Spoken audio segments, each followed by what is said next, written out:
Chers compatriotes, chères filles et fils du pays, chers éleveurs, riverains, entrepreneurs, pêcheurs, agriculteurs, artistes, chantistes, politiciens, enseignants, professeurs, docteurs, ingénieurs, chers futurs députés et sénateurs, chers combattants, chères femmes commerçantes, chères églises, chers soldats et officiers militaires, chers jeunes, chères mamans, observons d'abord 3 minutes de silence en mémoire d'un autre tombé pour la libération du pays, la République démocratique du Congo, ce 31 décembre 2017.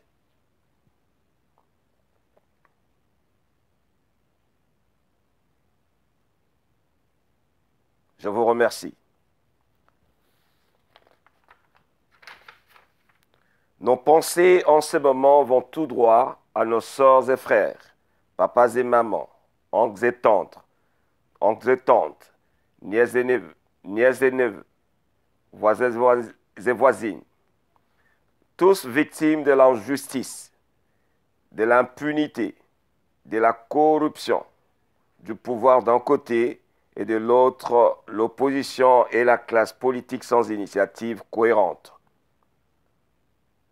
En effet, le 31 décembre 2017 tourne la page de l'histoire sombre et sanglante par laquelle notre pays a été un sujet d'une infiltration à tout niveau décisionnel des institutions de l'État pour un objectif d'occuper le pays par les mains des impies.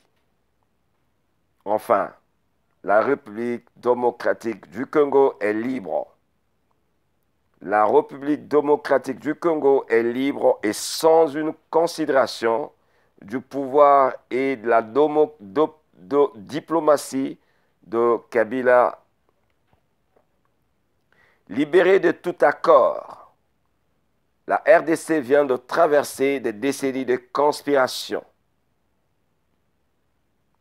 C'est par la profonde conscience de l'amour du pays que poigne et illustre la définitive lueur en RDC. Enfin, la République démocratique a vaincu le mal. Les mamans ont vaincu le mal. Les jeunes ont vaincu le mal.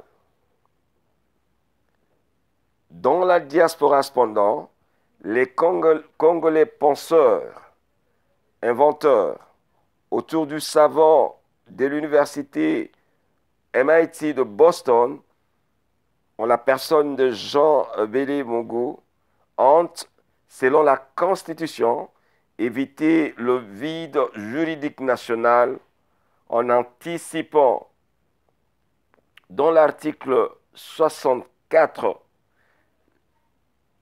les élections de l'administrateur, président de transition sans Kabila.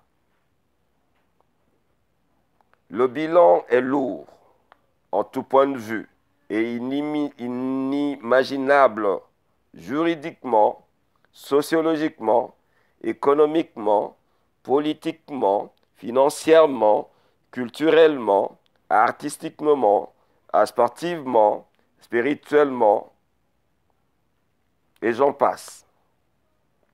Désormais, l'administrateur déjà élu conduira avec son équipe la RDC aux élections présidentielles dans 3 à 6 mois selon la Constitution, dans son article 222 et ses dispositions constitutionnelles. Selon la Constitution, laquelle dispose les institutions politiques de transition, les institutions politiques appuient à la démocratie, il ne sera pas question de parler d'un vide juridique national. La RDC a besoin de ses enfants. Unissons-nous et unifions-nous autour de l'administrateur.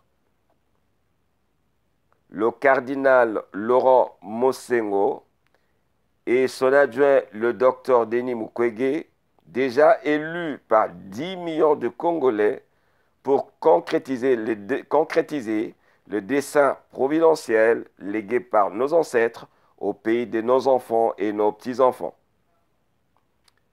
Abandonnons l'égoïsme, l'individualisme, l'immaturisme, la méchanceté, le mensonge et l'orgueil. Revêtons-nous de l'humilité, de la modestie, la foi et l'amour. Telles sont les vertus qui nous caractérisent pour enfin prôner nos valeurs et patrimoines. Conscientisons-nous sur les responsabilités de l'administrateur, le président de la transition sans Kabila.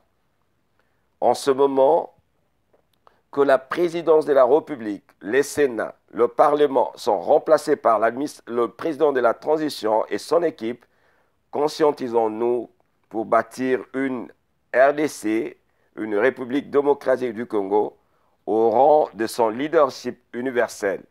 Une RDC dans une institution fiable. Restons tous vigilants et aimons-nous les uns les autres. Bonne année de 2018 à tous. Soyez bénis, tous Congolais. Sois béni, tous Congolais. Sois béni la République démocratique du Congo. Je vous remercie.